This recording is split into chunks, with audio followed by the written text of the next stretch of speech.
Hey friends, it's me Shaliza. Hope everyone is doing well. I know many of us at the beginning of the year choose to fast and pray, and many churches are going through a time of fasting and praying right now, and that is absolutely wonderful.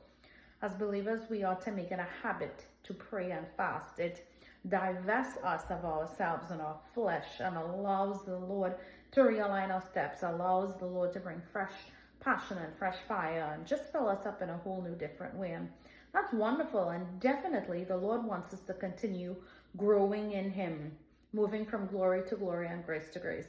But at the same time, one of the things the Lord keeps reminding me is that we ought not to let go of foundational things, and we ought not to forget foundational things.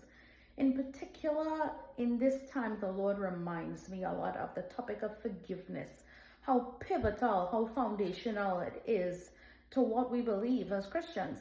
You see, in the Lord's Prayer, in the disciples' prayer, if you will, found in Matthew chapter 6, it talks about our ability to be forgiven directly linked with our ability to forgive. And this is the prayer in which Jesus taught the disciples to pray, telling us that we will be forgiven our trespasses based on how we forgive others. Now, I know that many people do not see this topic this way, but yet it is the truth. We even find it in the parable of the unmerciful servant, and that is found again in the book of Matthew, chapter 18, I believe. And in that chapter, you see a servant who was not able to pay his debt. Him and his entire family and all their belongings were to be sold off.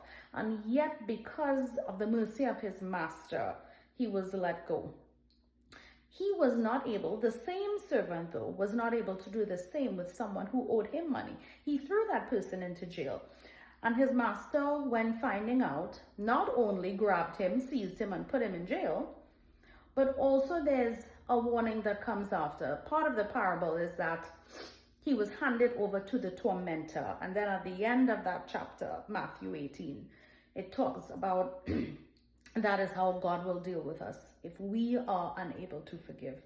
And the truth is that forgiveness is not easy. It's not you righting someone else's wrong. It's not saying what they did is okay. Forgiveness is releasing the matter for God to deal with it.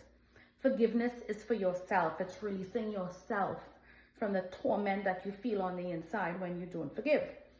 Now, you may say, but if I go ahead and forgive, that means what they did is unseen and it's fine.